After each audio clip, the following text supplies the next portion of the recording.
आप सबको डॉक्टर रजनी रमन झा, सह आचार्य संस्कृत विभाग, राजकीय महारानी सुदर्शन कन्या महाविद्यालय, बीकानेर का नमस्कार स्वीकारो। हमने भू धातु के लृट लकार के परस्मय पद के 6 रूपों का अध्ययन कर लिया। 6 रूपों की सिद्धि कर ली। भविष्यति, भविष्यतः, भविष्यन्ति, भविष्यसि, भविष्यथः, भविष्यथ। अब इसके हम 7वां रूप जो है इसका भविष्यामि, जो उत्तम पुरुष का एक वचन है, उसका अध्ययन करते हैं। जैसा कि आप लोगों को बार बार बताया जा रहा है, भू धातु है। भू धातु से कर्ता अर्थ में भविष्यत काल में, कौन से काल में? भविष्यत काल में। लिट जो है वह भविष्यत काल का द्योतक है, भविष्यत काल को बताता है। तो भू धातु से कर्ता अर्थ में भविष्यत काल में लृट लकार आएगा। तो सूत्र कौन सा है, ये अभी तक आपको ध्यान हो जाना चाहिए, याद हो जाना चाहिए। सूत्र है लृट शेषे च। लृट लृट शेषे च, लृट लकार आता है इसमें। लृट में 3 अक्षर हैं, ल, री और ट। री की उपदेशे जनुनासिक इत सूत्र से इत संज्ञा हो जाती है। क्यों? क्योंकि री क्या है? री है वो अच, हल, अच अच अच, अच यानी स्वर, और वह अनुनासिक भी है क्योंकि उसके ऊपर चंद्र बिंदु है। तो अनुनासिक तो क्या, और उपदेश में है। उपदेश कहते हैं प्रत्यय, माहेश्वर सूत्र, आगम आदि क्या होते हैं? उपदेश होते हैं। तो उपदेश में जो अच है, और यदि वह अनुनासिक है तो री उपदेश में है प्रत्यय होने के कारण, और अच है और अनुनासिक भी है। अतः उपदेशे जनुनासिक इत सूत्र से इसकी इत संज्ञा हो जाती है, और तस्य लोप से इसका लोप हो जाता है। उसी तरह से ट है, ट अंतिम है और हल भी है, इसलिए हलंत्यम सूत्र हो जाएगा। तो हलंत्यम सूत्र से ट की संज्ञा होती है और तस्य लोप सूत्र से उसका लोप हो जाता है। तो अब शेष क्या रहा? ल। भू प्लस ल हो गया, भू प्लस ल।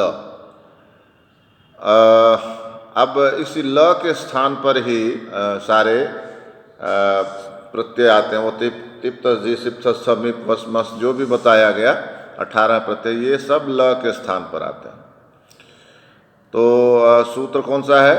तिप्तस जी, छोटा कर दिया उसको। सारे 18 प्रत्ययों की गिनती है उसमें, इसलिए इसको छोटा करके तिप्तस जी करके काम चला लेते हैं। तो क्या हुआ, क्या लिखा जाएगा कि परस्मई पद उत्तम पुरुष एक वचन में तिप्तस झी सूत्र से ल के स्थान पर मिप प्रत्यय आया। उत्तम पुरुष एक वचन में मिप प्रत्यय है, याद हो गया होगा अभी तक आप लोगों को। तो मिप में प की संज्ञा हुई, तस्य लोप से उसका लोप हो गया। प के हलंत्यम सूत्र से संज्ञा हुई, तस्य लोप से उसका लोप हो गया, और मी शेष रहा। तो क्या बना? भू प्लस मी। मी तिंक्षित सार्वधातुकम सूत्र से मी की सार्वधातुक संज्ञा हुई। उसके परे रहते भू से परे कर्तरी शब्द सूत्र से शब्द की प्राप्ति थी, किंतु मी जो है वह लिट का है। अतः स्य तासील री लुटो सूत्र से शब्द को बाध कर, शब्द को रोक दिया। शब्द को बाध कर स्य प्रत्यय आया। स्य सड़क वाला स, और य स्य, आधा स य स्य। तो भू प्लस स्य प्लस मी हो गया। स्य आर्ध धातुकम शेष सूत्र से आर्ध धातुक है। भू से परे जो स्य है वह आर्ध धातुक है। क्यों आर्ध धातुक क्यों है?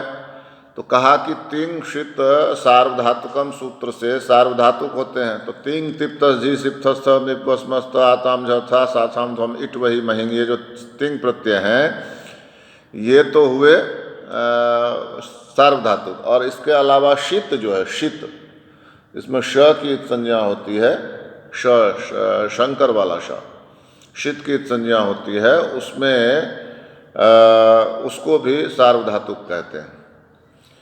तो तिंग भी सार्वधातुक है और शित भी सार्वधातुक है। इसके अलावा जो भी बचते हैं वे सब आर्धधातुक हैं। तो स्य न तो तिंग है न शित है, इसलिए यह आर्धधातुक है। सूत्र का नाम है आर्धधातुकम शेषः। इस सूत्र से यह आर्धधातुक है। और स्य के आदि में क्या है? स है। स, सड़क वाला स, हलंत स। तो कौन सा सूत्र है? ये वल है। वल, हा या वरट के व से लेकर हल के ल तक, यानी कि यदि य को छोड़ दिया जाए तो सारे व्यंजन इसमें आते हैं। तो स भी इसमें आ रहा है वल में, तो इसको कहेंगे वलादि। किसको? स्य को, क्योंकि स आदि में है इसलिए, वल आदि में है इसलिए वलादि है। स वल है और वल आदि में, स आदि में है तो वल आदि में, इसलिए स्य क्या है? वलादि। तो आर्ध धातु का स्टेड वलादे, क्योंकि स्य आर्ध धातुक भी है और वलादी भी है, अतः आर्ध धातु का स्टेड वलादे सूत्र से स्य को इट का आगम होता है। किसका आगम होता है? इट का। इट में ट की हलंत्यम सूत्र से संज्ञा होती है, तस्य लोप सूत्र से उसका लोप हो जाता है, ई शेष रहता है। और यह जो ई है वह चूंकि टित है, ट की संज्ञा हुई है ना, इसलिए टित है। ट की संज्ञा होने से टित है। चूंकि यह टित है, अतः आद्यन्तौ टकितौ, आद्यन्तौ टकितौ सूत्र से स्य के आदि में आता है। स्य के आदि में, आदि मतलब पहले, तो स्य के पहले आ गया तो इससे हो गया, तो भू प्लस इससे प्लस मी। अब स्य जो है वह आर्ध धातुक है, उसके साथ आने से इससे भी आर्ध धातुक हो जाता है। तो आर्ध धातुक परे रहते भू के ऊ का सार्वधातुकार्ध धातुकयोः सूत्र से गुण ओ होता है। ओ, गुण ओ। और तब क्या बनता है? भो प्लस इससे प्लस मी। अब एचो यवा यावा सूत्र से भो के ओ का गुण, भो के ओ का अव होता है, तो भो ओ अव हो गया, तो भव प्लस इससे प्लस मी बराबर भविष्य प्लस मी। भव प्लस इससे प्लस मी, मैंने वो समझाया भी अलग से। ये जो भव प्लस इससे प्लस मी है, भव प्लस इससे प्लस मी है, उसको मैंने अलग से समझाया भी है। यह कैसे ओ का अव हुआ और वो भव बना, और भो का, भो के ओ का अव हुआ, ये है भो के ओ का अव हुआ, और यह भविष्य बना, ये अलग से मैंने समझाया भी है। तो उसको भी देखना है। तो भविष्य प्लस मी बना। अब भविष्य के अंत में क्या है? अ है। अ को अत भी बोलते हैं, कई बार बताया गया है। आ को आत बोलते हैं, ई को इत बोलते हैं, उ को उत बोलते हैं। तो ये अ है तो अत है, तो भविष्य अदंत हो गया। क्या हो गया? अदंत।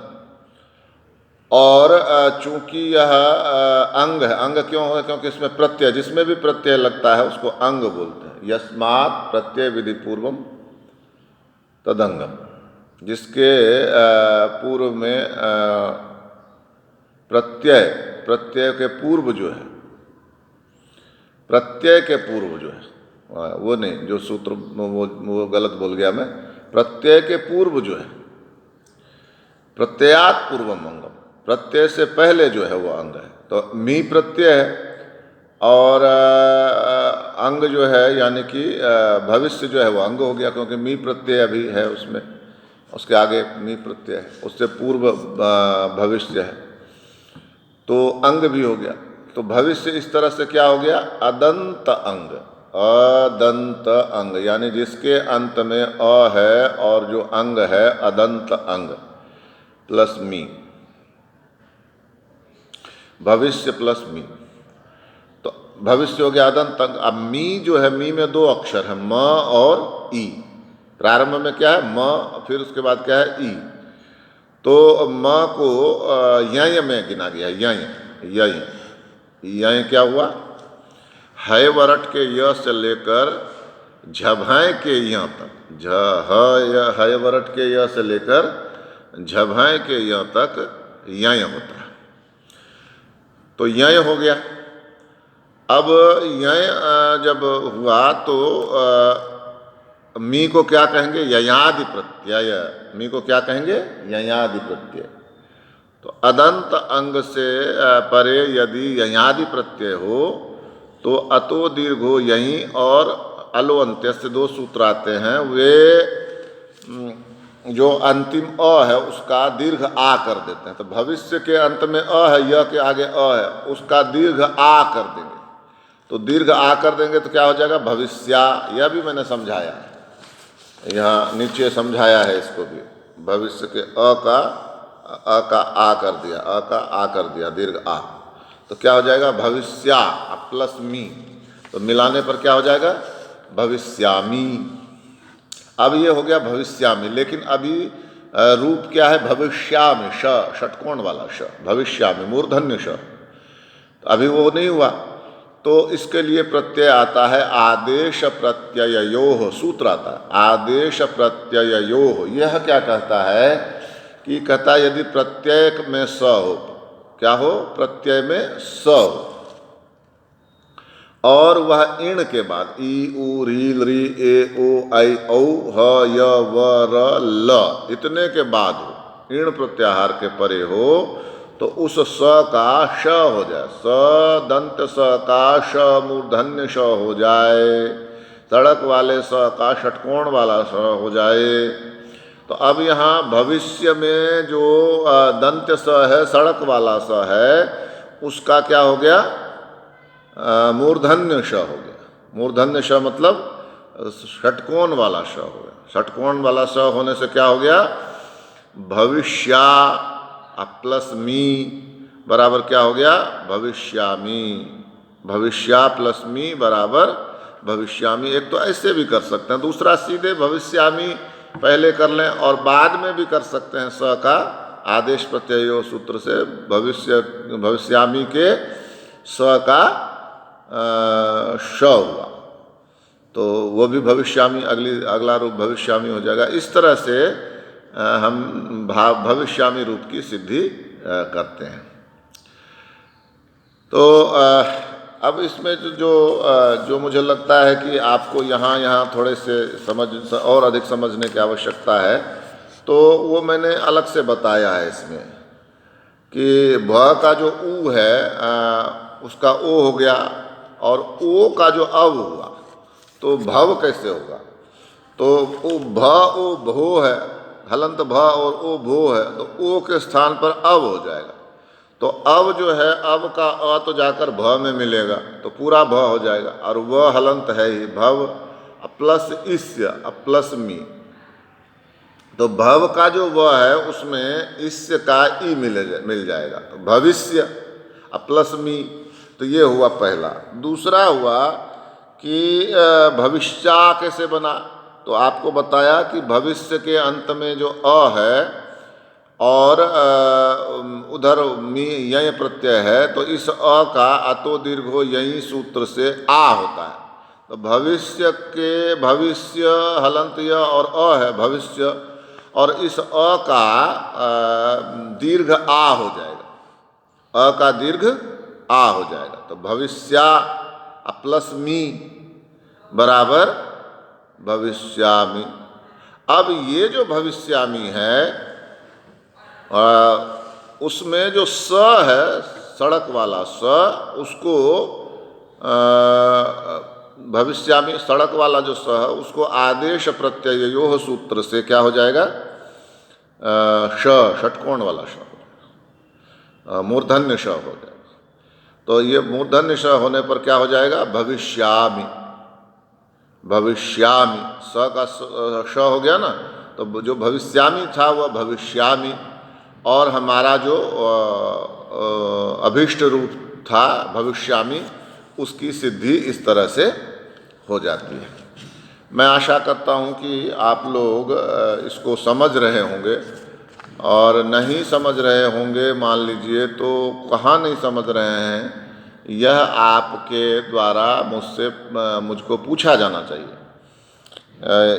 आप या तो इसी पर ग्रुप में पूछें या फिर व्यक्तिगत भी मेरे उस पर भेज सकते हैं। ग्रुप में पूछेंगी तो सबको पता लगेगा कि हाँ यहाँ दिक्कत है, तो मैं उसको फिर से समझा पाऊँगा सही ढंग से। तो आज हमने भविष्यामी रूप की सिद्धि की। 2 रूप और रहते हैं, भविष्यावा भविष्यामा, उसकी सिद्धि आगे करेंगे। धन्यवाद।